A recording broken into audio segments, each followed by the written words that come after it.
Hello students, welcome to my YouTube channel informative Vidya और मैं simply Sonika. देखिए, आज की जो मेरी वीडियो है वो बहुत यूज़फुल वीडियो है और सभी ऐसे कैंडिडेट जिन्होंने बीएड किया हुआ है, डीएलएड किया हुआ है और 2 इयर्स का डिप्लोमा है, 4 इयर्स का डिप्लोमा है, कोई भी टीचिंग कोर्स किया हुआ है, उन सभी कैंडिडेट के लिए मेरी आज की ये वीडियो है। देखिए, जो AWS की वैकेंसीज़ निकली हैं उसके बारे में आई होप कि जो ये मेरी वीडियो है वो आपके लिए बहुत ही यूज़फुल होगी और जितने भी आपके डाउट्स हैं, जितनी भी क्वेरीज़ हैं, वो मेरे वीडियो से आपको पूरी हो जाएंगी। तो चलिए स्टार्ट करते हैं। देखिए, ये आर्मी स्कूल्स में निकलने वाली वैकेंसीज़ हैं, यानी जब आप इस एग्ज़ाम को देंगे और इसे क्लियर कर लेंगे तो आप आर्मी स्कूल्स में अपने ही होम टाउन में अप्लाई कर सकते हैं, अदर डिस्ट्रिक्ट में भी अप्लाई कर पाएंगे। तो देखिए, इसमें जो वैकेंसीज़ निकली हैं वो पीजीटी, टीजीटी, पीआरटी के लिए निकली हैं। पीजीटी, टीजीटी और पीआरटी के लिए अब इसकी जो एप्लीकेशंस डेट है वो ऑलरेडी 25 अगस्त से स्टार्ट हो चुकी है, लेकिन लास्ट डेट में अभी काफ़ी टाइम है, तो वो है अब आपकी 5 अक्टूबर। तो काफ़ी टाइम है। और देखिए, इसमें जो है एग्ज़ाम डेट भी इसमें मेंशन की गई है, 5 और 6 नवंबर को आपकी एग्ज़ामिनेशन होगी। ठीक है। अब एप्लीकेशन फ़ीस है इसकी, चाहे आप जनरल हो, चाहे ओबीसी, एससी, एसटी, कोई भी कैटेगरी के हों, आपकी जो फ़ीस है वो 500 रुपीज़ है। अब आ जाते हैं एलिजिबिलिटी डिटेल्स पर, यानी आपकी इसमें क्या योग्यताएं होनी चाहिए, क्या आपकी क्वालिफ़िकेशंस होनी चाहिए, उसके बारे में। तो देखिए, अगर आप पीजीटी अप्लाई करना चाहते हैं, अगर आप पीजीटी अप्लाई करना चाहते हैं तो आपको रिलेटेड सब्जेक्ट में मास्टर डिग्री होनी चाहिए 50% मार्क्स से, और साथ में आपकी बीएड होनी चाहिए। ठीक है।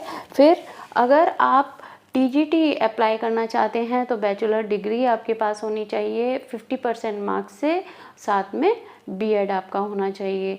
लेकिन अगर आपके पास बीएड है और आप ये टीजीटी अप्लाई करना चाहते हैं लेकिन आपके पास ग्रेजुएशन में 50% मार्क्स नहीं है, तो कोई बात नहीं, इसमें भी आपको चिंता करने की ज़रूरत नहीं है, क्योंकि इन्होंने बहुत अच्छी एक कंडीशन ये रखी है कि अगर आप टीजीटी अप्लाई करना चाहते हैं और ग्रेजुएशन में आपके 50% मार्क्स नहीं हैं, लेकिन अगर आप पोस्ट ग्रेजुएट हैं तो आप तब भी इसे अप्लाई कर सकते हैं। यानी बीए में अगर आपके पास 50% मार्क्स नहीं हैं लेकिन आप पोस्ट ग्रेजुएट हैं, आपने एमए किया हुआ है या एमएससी किया हुआ है, एमकॉम किया हुआ है, यानी आप पोस्ट ग्रेजुएट हैं, अगर बैचलर डिग्री के साथ पोस्ट ग्रेजुएट हैं और साथ में बीएड है, तो आपको 50% मार्क्स की ज़रूरत नहीं है, तब भी आप टीजीटी अप्लाई कर सकते हैं।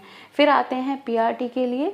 तो देखिए, पीआरटी के लिए ग्रेजुएट होने चाहिए आप किसी भी स्ट्रीम से, और साथ में बीएड होने चाहिए, या फिर 2 इयर्स का डिप्लोमा, या फिर 4 इयर्स का कोई भी इंटीग्रेटेड कोर्स किया हो, या फिर डीएलएड किया हो। आप सभी कैंडिडेट इसे खुशी खुशी अप्लाई कर सकते हैं। ठीक है। अब ये सारी चीज़ें मैंने आपको बता दी हैं और आप इसका फुल नोटिफिकेशन सरकारी रिजल्ट्स पर देख सकते हैं। और देखिए, जब भी आप किसी भी जॉब के लिए अप्लाई करते हैं तो आप प्लीज़ उसका पूरा का पूरा नोटिफिकेशन डिटेल से पढ़ा करिए, जिससे कि आपके जो हैं डाउट बिल्कुल ही क्लियर हो जाएं। आपको पूरी नॉलेज होनी चाहिए कि इसमें क्या क्या चीज़ें मांगी गई हैं या फिर क्या क्या चीज़ें कही गई हैं। अब दूसरी बात आती है इसकी एज की। तो एज की बात कर लेते हैं। इसमें जो है एज है, अगर आप फ्रेशर हैं तो आप 40 साल तक मैक्सिमम एज होनी चाहिए आपकी। ठीक है। और अगर आपको 5 इयर्स का एक्सपीरियंस है टीचिंग का या फिर जॉब का, तो आप 57 इयर्स तक भी इसे अप्लाई कर सकते हैं।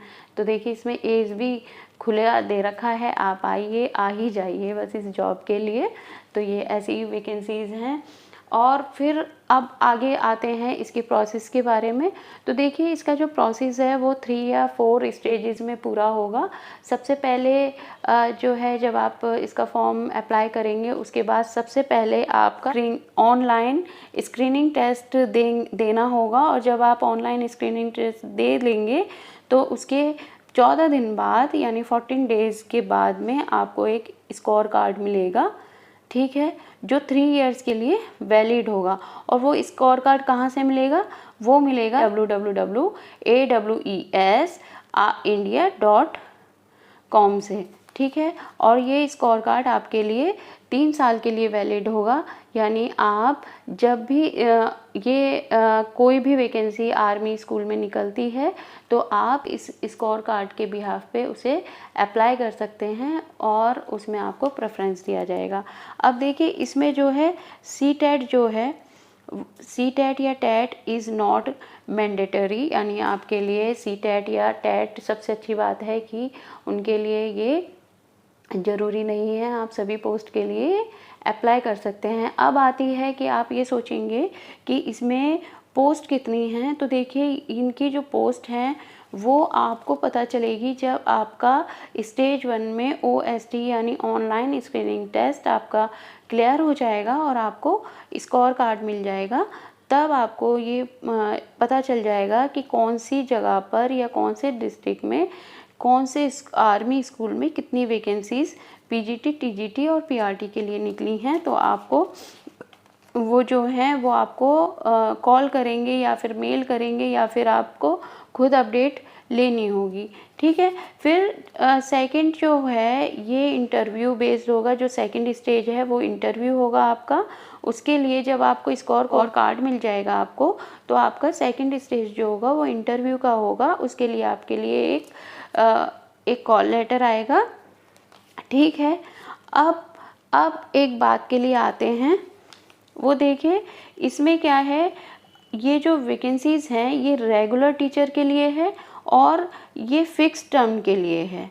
रेगुलर टीचर के लिए यानी स्थायी टीचर्स के लिए है और फिर देखिए फिक्स टर्म के लिए है। देखिए ये जो मैं आपको स्क्रीनशॉट जो है वो शो कर रही हूँ वो इसलिए है कि बहुत से स्टूडेंट्स क्या हैं पूरा PDF डाउनलोड नहीं करते, पूरा जो है नोटिफिकेशन देखते नहीं हैं।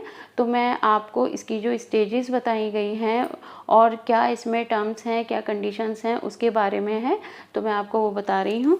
तो देखिए इसमें क्या है, ये जो है ये रेगुलर टीचर्स के लिए वैकेंसीज़ होंगी और फिक्स टीचर के लिए वैकेंसीज़ होंगी, यानी फिक्स टर्म टीचर के लिए वैकेंसी होंगी। अब मैं आपको बता देती हूँ कि रेगुलर टीचर और फिक्स्ड टर्म टीचर के में फ़र्क क्या है।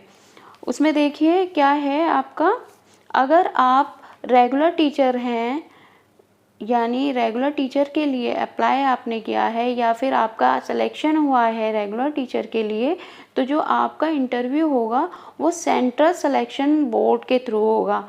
यानी आपके जो इंटरव्यू लेंगे वो CSB वाले लोग लेंगे, यानी सेंट्रल सिलेक्शन बोर्ड के थ्रू आपका इंटरव्यू होगा, ठीक है। और ये आपका ये चांस तब ज़्यादा बढ़ जाते हैं जब आपका CTET या फिर TET क्लियर होगा, क्योंकि ये CBSE बोर्ड एफिलेटेड स्कूल होते हैं, CBSE बोर्ड के स्कूल होते हैं। तो इसलिए अगर आपका स्कोर कार्ड के बाद में आपको कॉल लेटर आता है इंटरव्यू के लिए, तो आपको रेगुलर टीचर के लिए सिलेक्शन होगा अगर आपने CTET किया होगा, ठीक है। और इसमें भी आपको कोई चिंता करने की बात नहीं है कि हमारा CTET नहीं है तो रेगुलर टीचर के लिए नहीं है या स्थायी टीचर के लिए नहीं है, नहीं ऐसा नहीं है। आपको स्थायी टीचर के लिए भी लगने के लिए टाइम दिया जाएगा। देखिए अभी दिसंबर में CTET आ रहा है, ठीक है, तो आप CTET करने के लिए पास करने के लिए आपको टाइम दिया जाएगा। अब देखिए अगर जो फिक्स्ड टर्म के लिए सिलेक्शन होगा जिन टीचर्स का, यानी अस्थायी टीचर का जो सिलेक्शन होगा उसके जो इंटरव्यू लेंगे वो LSB वाले लेंगे, यानी लोकल सिलेक्शन बोर्ड वाले लेंगे, ठीक है।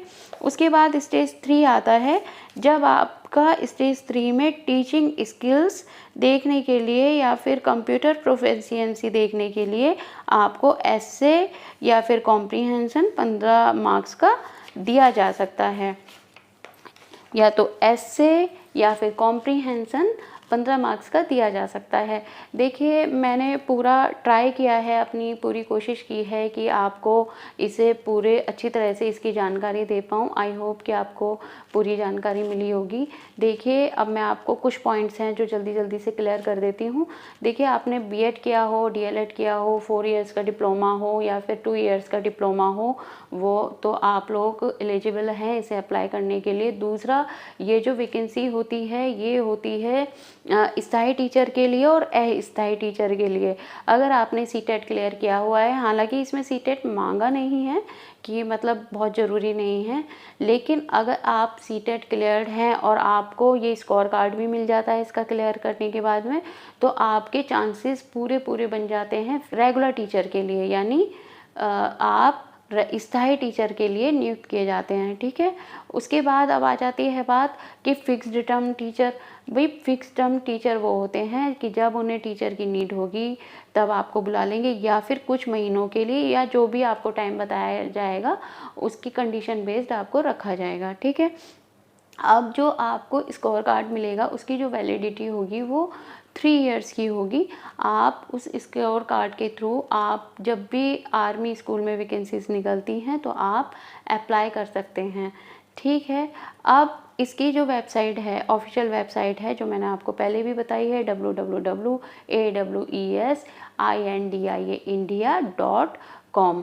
ठीक है, इस पे क्या है, इसके पूरे रूल्स भी हैं, पूरा ये नोटिफिकेशन, वैसे तो मैंने सब चीज़ें बता दी हैं लेकिन फिर भी आप देख सकते हैं। और दूसरा, जब आप इसकी तैयारी करेंगे तो ये मॉक टेस्ट जो हैं वो भी अवेलेबल अपनी साइट पर रखते हैं, अपनी वेबसाइट पर, तो उसके शायद कोई चार्जेस लगते हैं, तो आप देख लीजिए। आई होप कि आपको मेरी वीडियो अच्छी लगी होगी। अगर आपको मेरी वीडियो अच्छी लगी हो और आप यूज़फुल लगी हो तो प्लीज़ मेरी वीडियो को लाइक और शेयर करिएगा। थैंक यू सो मच, और थैंक यू मेरे चैनल को सब्सक्राइब करने के लिए। मेरे ऑल सब्सक्राइबर जो हैं, जितने भी हैं, मेरे लिए बहुत खुशी की बात है कि आपने मेरा चैनल सब्सक्राइब किया। थैंक यू और बेस्ट ऑफ लक फॉर